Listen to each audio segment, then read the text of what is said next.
La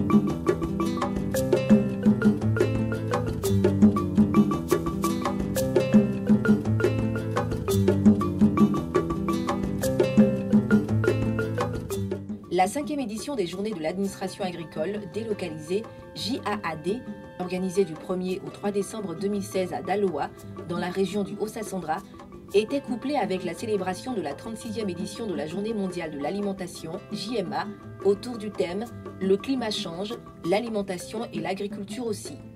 Cette double célébration a vu la mobilisation des partenaires techniques et financiers, des représentants des agences sœurs du système des Nations Unies, PAM et FIDA, du corps préfectoral, des élus locaux, des représentants des chefferies traditionnelles, ainsi que tous les acteurs du monde agricole de la région du Haut-Sassandra.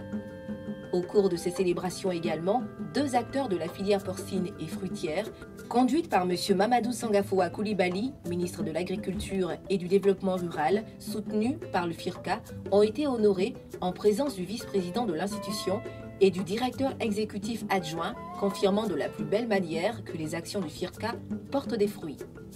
La FAO et le gouvernement ivoirien, en mettant ce thème, le climat change, l'alimentation et l'agriculture aussi, au cœur d'une table ronde, veulent attirer l'attention de tous sur la nécessité d'adapter l'alimentation et l'agriculture au changement climatique, parce qu'il faut nourrir de manière durable la population mondiale qui ne cesse de croître. Rappelant également les divers projets de l'organisation visant à soutenir les producteurs selon le concept de produire plus avec moins, le représentant de la FAO a souligné que cette célébration est une véritable opportunité pour tous de réfléchir sur le rôle vital que joue une alimentation adéquate et variée dans les vies des populations.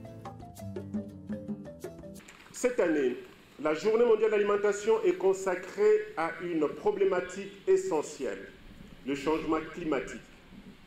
Il s'agit d'analyser la façon dont l'alimentation et l'agriculture devraient évoluer pour faire face aux effets négatifs du changement climatique. Les aléas météorologiques et l'augmentation des épidémies de maladies et des invasions des ravageurs affectent la productivité agricole et par conséquent compromettent la sécurité alimentaire mondiale. Et comme d'habitude, les populations les plus pauvres et souffrant le plus de la faim en pâtissent. 80% d'entre elles vivent en zone rurale.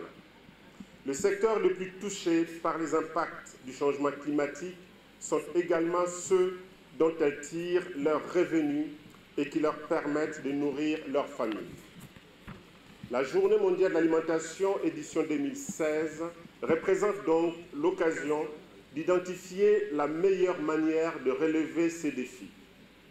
Excellences, Monsieur le Ministre, chers partenaires, Mesdames et Messieurs, lors de la COP 21 en décembre 2015 à Paris, la plupart des pays ont intégré l'agriculture dans leurs contributions décidées au niveau national. Plus récemment encore, au mois de novembre dernier, les pays se sont réunis à l'occasion de la COP 22, conférence de parties pour le changement climatique au Maroc, afin que les engagements pris il y a une année se transforment en actions concrètes. La communauté internationale prend ainsi peu à peu conscience que le secteur agricole possède un potentiel de transformation utile afin de lutter contre les effets négatifs du changement climatique, un phénomène qui compromet déjà nos efforts visant à mettre un terme à la faim et toutes les autres formes de malnutrition d'ici 2030. Fidèle depuis la première édition, le FIRCA était encore présent cette année au JAAD, le désormais traditionnel rendez-vous annuel du ministère de l'Agriculture et du Développement rural, événement très attendu par la grande famille agricole, comme l'atteste le vice-président du FIRCA, M. Assis Jean Ponce, qui dresse en outre le bilan de la participation de son institution. On a pu s'enquérir effectivement des différentes problématiques et des enjeux, à la fois aussi bien stratégiques par rapport au ministère de l'Industrie et des besoins des acteurs du terrain. On a vu qu'il y avait un enjeu important sur la transformation, sur la valorisation de nos matières premières. C'est un axe sur lequel le FIRCA travaille énormément.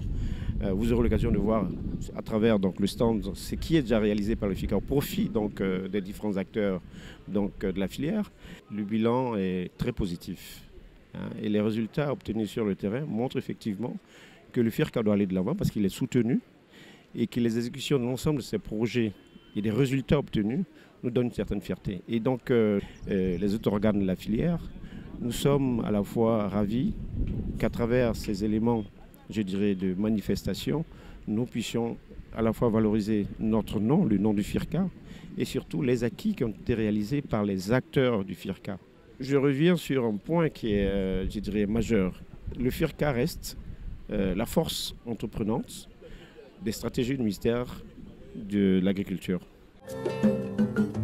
Outre la présence du vice-président du conseil d'administration, M. Assis Jean Ponce, du directeur exécutif Dr Animan Akapierre et du directeur exécutif adjoint M. Adsin Yao Léon, la participation du FIRCA à la 5e édition des JAAD s'est matérialisée par la récompense de 2 acteurs des filières porcines et mangue dont les activités sont soutenues par le FIRCA. Il s'agit de Mme Diakité Tiesei Lopez, éleveur de porcs à Daloa. Ici, nous produisons des porcs de race améliorée. Grâce au FIRCA et au projet WAP, nous avons reçu des porcs de race améliorée que nous produisons et donc nous faisons des reproducteurs. En plus de cela, nous avons évidemment au niveau de la transformation, comme vous voyez de l'autre côté, il y a un porc au four qui est là. Voilà la première transformation. Nous faisons la découpe et nous faisons un peu de rôti, voilà, à la manière du Haut-Sassandra. Le porc est une viande blanche avec beaucoup de vitamines, comme nous le savons, surtout la vitamine B. Et il lutte contre le stress. C'est vrai que certains ne consomment pas, mais je pense que pour la plupart, c'est un tabou religieux. La religion, voilà, à l'impossible, nul n'est tenu. Donc je ne suis pas contre, mais vraiment j'exhorte les uns et les autres, ceux qui peuvent, qui ont la possibilité de consommer cette viande-là, de vraiment la consommer parce qu'elle favorise l'application des différents régimes alimentaires. Et il faut dire aussi que sur le marché, c'est la viande la moins chère, la plus prisée. Bien entendu, au plan national, la Côte d'Ivoire n'est pas autonome en produits carnés, c'est vraiment dommage. Mais nous pensons qu'avec ce soutien du FIRCA, là, nous pourrons relever les défis et puis assurer l'autosuffisance en protéines animales porcines en Côte d'Ivoire. Et M. Seydou Ouattara, producteur de mangue. Le FIRCA, en général, fait beaucoup pour l'agriculture en Côte d'Ivoire et en particulier au niveau du secteur de la mangue. Nous avons eu, moi particulièrement, j'ai eu la chance de participer à beaucoup d'ateliers. On apprend toujours. Donc ça nous amène à doubler plus d'efforts. Aujourd'hui, avec ce prix, c'est une fierté pour nous d'être honorés. Là, ça n'arrive pas tous les jours. C'est réjouissant parce qu'on sent la récompense au bout de l'effort consenti durant toutes ces années. Et ça nous motive de faire encore plus pour la jeunesse du Côte d'Ivoire, de ne pas se décourager, de se battre. L'effort finit toujours par être récompensé. La terre nourrit son homme. Comme à son habitude, le stand du FIRCA a offert à ses nombreux visiteurs la documentation via diverses publications éditées par l'institution. En plus de ces visuels, les visiteurs ont saisi l'heureuse opportunité de déguster des mets faits à base de farine de banane plantain, du pain et de la viennoiserie composée de farine composée de maïs blé et manioc blé.